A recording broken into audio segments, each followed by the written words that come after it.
Good morning, students. Before starting the lecture, I am reminding the instructions related to COVID-19. Like, always wear the masks whenever we go out from our homes. Keep distance properly. Wash your hands regularly. Please follow these instructions regularly and properly. Thank you. So now, students, today we are continue our today topic rectification of error related to trial balance chapter. So, significance of agreement of trial balance. It is important for an accountant that the trial balance should tally. Normally, a tallied trial balance means that both the debit and credit entries have been made correctly for each transaction. So, first of all, we have discussed about the trial balance. In the trial balance, we always follow one rule, that always debit and credit columns should be equal. If they are equal, that's mean it's are corrected. अगर ये दोनों equal हैं, दोनों columns हमारे equal आ रहे हैं, तो इसका मतलब है कि हमारी ट्रांजेक्शन्स एक्यूरेट है, बिल्कुल सही है, एक्यूरेसी है. But there are difference. अगर यहाँ पर डिफरेंस है तो इसका मतलब है कि कुछ ना कुछ एरर्स है जो यहाँ पर हो रही हैं और जिन्हें हमें अब क्या करना है, रेक्टिफाइड करना है. ठीक है. However, as stated earlier, the agreement of trial balance is not an absolute proof of accuracy of accounting record. A tallied trial balance only proves to a certain extent that the posting to the ledger is arithmetically correct, but it does not guarantee that the entry itself is correct. There can be error which affect the equality of debit and credit. There can be error which do not affect the equality of debit and credit. So इसका मतलब है कि अगर हमारी जो trial balance है वो tally नहीं हो पा रहा है, डेबिट और क्रेडिट कॉलम में डिफरेंसेस आ रहे हैं, तो इसका मतलब है कि यहाँ पर जो है कुछ ना कुछ एरर्स हैं और जिन्हें अब हमें रेक्टिफाइड करना पड़ेगा. Some common error include the following, कि कुछ कॉमन एरर्स हैं जो हमें सबसे ज़्यादा फेस करनी पड़ती है at the time preparing trial balance. First, error in totalling of the debit and credit balance in the trial balance. अगर हमने डेबिट और क्रेडिट कॉलम के जो टोटलिंग है वो हमने गलत की है तो उसका इफेक्ट ट्रायल बैलेंस में भी होगा. सपोज हमारी जो टोटलिंग है वो लेजर में गलत है, तो गलत जो पोस्टिंग है वो हमारे ट्रायल बैलेंस में होगी और हमारा कभी भी वो मैच नहीं हो पाएगा. Error in totalling of subsidiary book, purchase book, cash book और हमारी जो है सेल्स बुक. अगर यहाँ पर हमारी जो टोटलिंग है वो भी गलत है तो it means always difference shown in the trial balance. Error in posting of the total of subsidiary book. Error in showing account balance in wrong column of the trial balance in wrong amount. Omission in the showing an account balance in the trial balance. So these are the common errors. Now the errors has classified in 4 columns. First, keeping in view the nature of error, all the error can be classified into 4 categories. तो यहाँ पर जो हमारे trial balance में जो errors create हो रही हैं, जो एरर्स हमें देखने के लिए मिल रही हैं, जिनकी वजह से हमारा ट्रायल बैलेंस मिसमैच हो रहा है, मैच नहीं हो रहा है, इक्वल नहीं आ रहा है, तो उसके लिए यहाँ पर 4 टाइप्स जो है एरर हमें यहाँ पर फाउंड होगी, हमें मिलेंगी और जिनको हमें after that we will be rectify. उसके बाद हम इनको रेक्टिफाइड करेंगे. First, errors of commission, errors of omission, errors of principle and compensating error. First, errors of commission. क्या होता है एरर्स ऑफ कमीशन का मतलब? These are the errors which are committed due to wrong posting of transactions, wrong totalling और wrong balancing of the accounts. So it means कि अगर हमने अपने जो ट्रांजैक्शंस हैं उनको हमने गलत पोस्टिंग की है. सपोज सेल्स की ट्रांजैक्शंस है, हमने परचेज़ में की है, परचेज़ की ट्रांजैक्शंस को सेल में किया है, तो ये हमारी रॉन्ग पोस्टिंग है. रॉन्ग टोटलिंग की सपोज हमने 2000 का टोटल आ रहा था लेकिन हमने वहाँ पर 2000 लिखा, तो ये हमारी रॉन्ग टोटलिंग हुई. रॉन्ग बैलेंसिंग की अगर हमने सपोज 1 लाख में से 82,000 माइनस करने के बाद 20,000 बैलेंस होना चाहिए था, लेकिन वहाँ पर हमने एक जो ज़ीरो है वो हटा दी और केवल 2000 लिखा, तो इसका मतलब बैलेंस भी वहाँ पर गलत आएगा. Wrong casting of the subsidiary book और wrong recording of amount in the books of original entry. तो यहाँ पर अगर इस तरह की जो एरर्स है वो हमसे हुई हैं, that is called the errors of commission. तो उन सभी गलतियों को हम कहते हैं कि ये सारी कमीशंस हैं और ये सारे एग्जाम्पल हैं कमीशंस एरर के. Example, Raj Hans traders paid ₹25,000 to Pritpal traders, a supplier of goods. This transaction was correctly recorded in the cash book. तो यहाँ पर एग्जाम्पल है कि राजहंस ट्रेडर्स की एक राजहंस ट्रेडर्स है, पे उसने 25,000 की पेमेंट की प्रीतपाल ट्रेडर्स को, और जो कि उनका क्या है, एक सप्लायर है जो उनको रेगुलर जो है सप्लाई करता है गुड्स, ठीक है। This transaction was correctly recorded in the cash book. तो यहाँ पर देखिए, सोचिए कि आपने जो यहाँ पर हंसराज ट्रेडर है, हंसराज ट्रेडर ने यहाँ पर पेमेंट की है 10,000 रुपीज़ की। तो हम अगर सपोज हम कैश बुक जो है प्रिपेयर कर रहे हैं, when we will prepare cash book, तो कैश बुक में यहाँ पर हमारी ये क्या बन जाएगी, पेमेंट कि हमने 25,000 रुपीज़ का किसको किया, पेमेंट किया। तो किसको हमने पेमेंट किया 25,000 को, प्रीतपाल को। तो हमारे कैश बुक से पेमेंट जो है ये माइनस हो जाएगी, पेमेंट हमारी माइनस हो जाएगी। तो यहाँ पर बताया जा रहा है कि this transaction was correctly record in the cash book, और आपने अपने कैश बुक में इस ट्रांजैक्शन को रिकॉर्ड किया है, और बिल्कुल सही कि कैश बुक में आपको पेमेंट माइनस करनी है तो आपने वो कर दिया। लेकिन इसके बाद यहाँ पर कुछ गलती हो रही है। But while posting to the ledger, Pritpal account was debited with ₹2500 only. तो इसका मतलब कि हमने अपनी कैश बुक से 25,000 की पेमेंट की, और किसके लिए की, ये है हमारे प्रीतपाल को 25,000 हमारे कैश बुक से माइनस हो जाएंगे।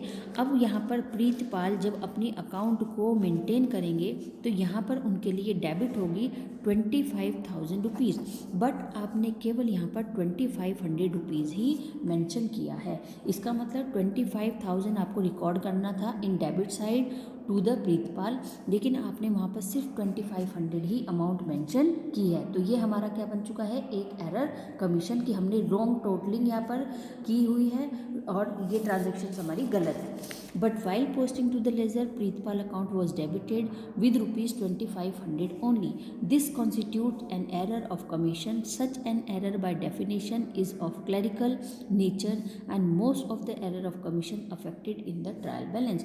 और इस तरह की सबसे ज़्यादा जो एरर है वो हमें ट्रायल बैलेंस में देखने के लिए मिलती है, जिसकी वजह से हमारा ट्रायल बैलेंस प्रॉपर टैली नहीं हो पाता, ठीक है। Second category, errors of omission. The errors of omission may be committed at the time of recording the transactions in the books of original entry और while posting to the laser.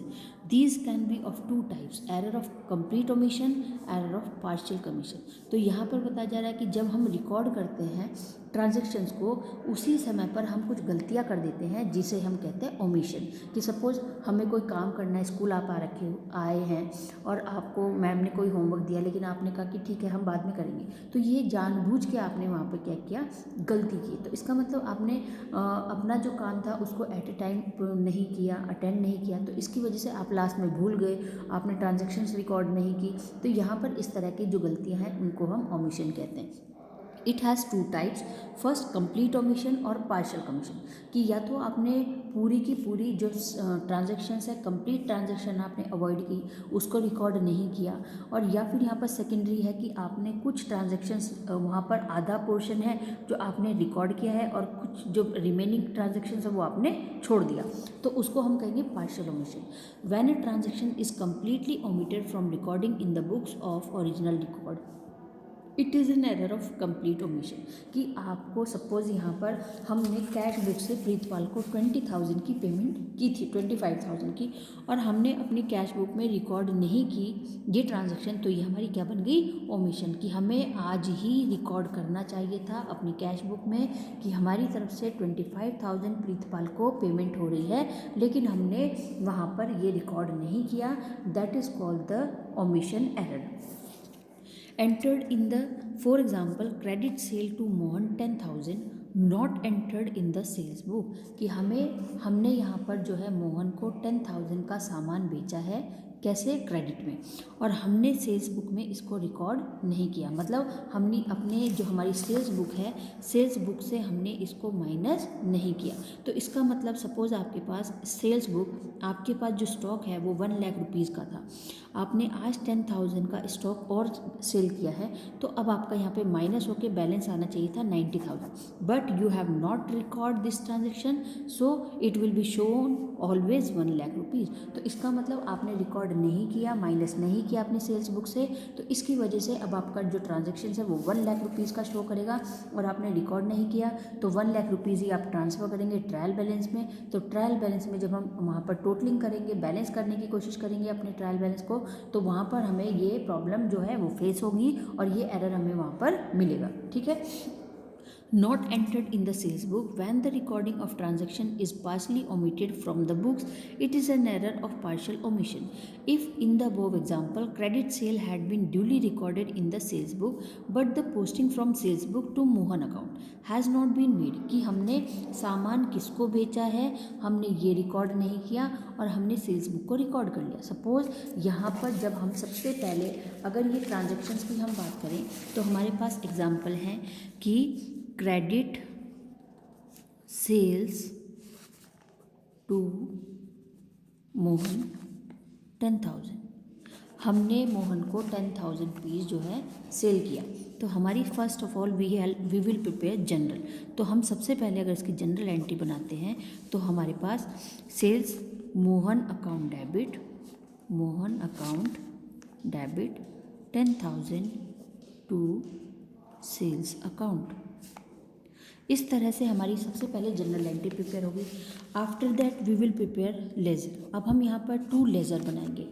2 ledger, first हमारा ledger prepare होगा Mohan account, Mohan का debit है तो यहाँ पर आ जाएगा to sales account, नाम चेंज हो जाता है टू सेल्स, मोहन को डेबिट हो रहा है और ये सामान खरीद करके लाए हैं। ठीक है, सेल करने से ये लाए हैं। अब सेकंड जो हमारा यहाँ पर लेज़र बनेगा वो होगा सेल्स अकाउंट। सेल्स अकाउंट में ये हमारा यहाँ क्रेडिट साइड आ जाएगा Mohan account, by Mohan account 10,000। तो इस तरह से यहाँ पर जब हमने एक जनरल एंट्री को प्रिपेयर किया तो एक जनरल एंट्री से हमें 2 जो लेज़र है वो प्रिपेयर करने होंगे, एक मोहन अकाउंट और एक हमारा सेल्स अकाउंट। इस तरह से यहाँ पर बताया जा रहा है कि अब हमारा जो है कैटेगरी है एरर ऑफ कमीशन, कि आपने या तो पूरी ट्रांजैक्शंस को लिखना छोड़ दिया, ये हमारी कंप्लीट ओमिशन है, या फिर हमने जनरल एंट्री प्रिपेयर की लेकिन हमने लेज़र को प्रिपेयर नहीं किया,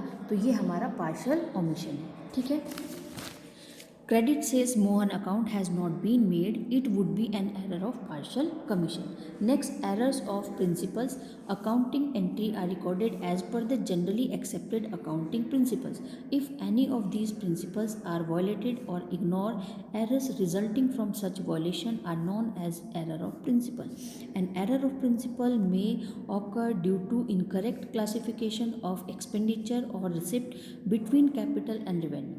This is very important because it will have an impact on financial statement. It may lead to under overstating of income or asset or liabilities.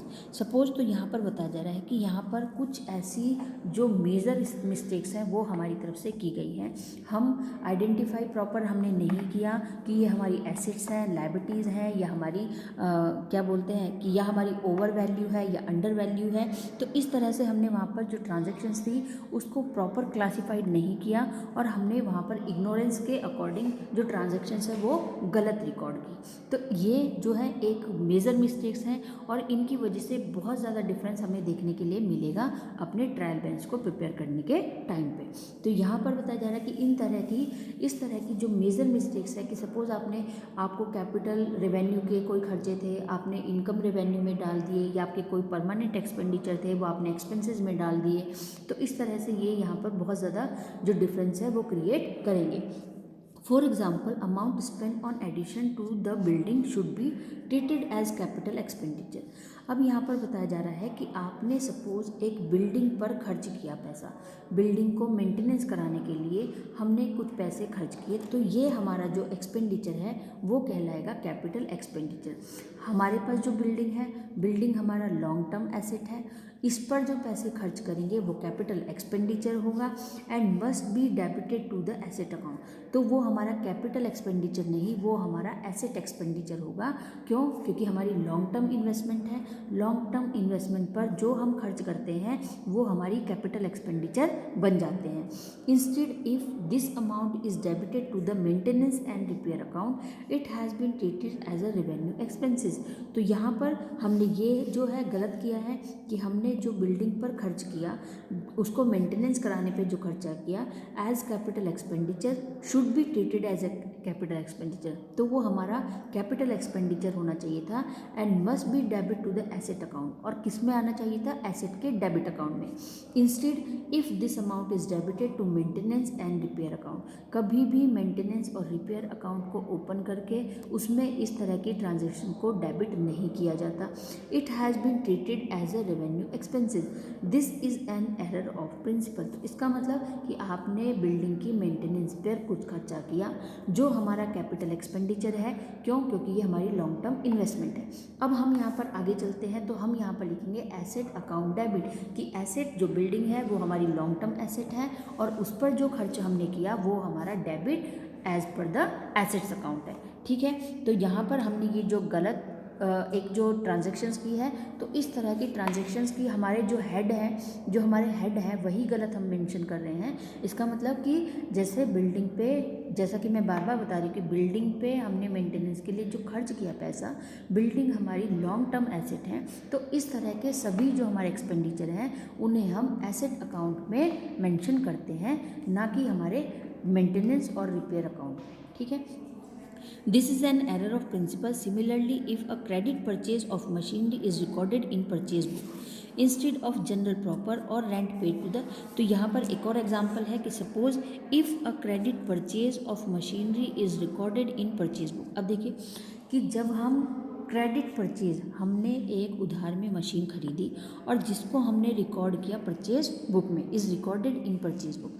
अगर हम मशीन को उधार में खरीदते हैं तो हमारे परचेज बुक में ही रिकॉर्ड होता है। इसके बाद अगर हम मशीन को कैश में खरीदते हैं तो कैश पेमेंट हो जाएगी और मशीन हमारी प्लस हो जाएगी। इंस्टेड ऑफ जनरल प्रॉपर और rent paid to the landlord is record in the cash book as payment to landlord. तो यहाँ पर कि अगर हमने रेंट पे किया है तो rent account debit to cash account होना चाहिए, लेकिन हम यहाँ पे जो रिकॉर्ड कर रहे हैं वो है हमारा कि पेमेंट टू लैंडलॉर्ड। तो लैंडलॉर्ड के नाम से अकाउंट हम ओपन कर रहे हैं जो कि गलत है। These errors of principle, these errors do not affect the trial balance. लेकिन अगर हम इस तरह से सिर्फ अगर किसी का बाई जो नेम है वो चेंज हो जाता है कि हमने rent plus rent account debit किया और वहाँ पर कैश अकाउंट माइनस हो रहा है तो ये ठीक है। लेकिन अगर हमने यहाँ पर इसको नाम चेंज कर दिया, सपोज कि rent account debit to landlord account, ठीक है, या landlord account debit to rent account, कि हमारा रेंट माइनस हो गया है और किसको मिल रहा है? लैंडलॉर्ड को। तो इससे कोई गलत, यहाँ पर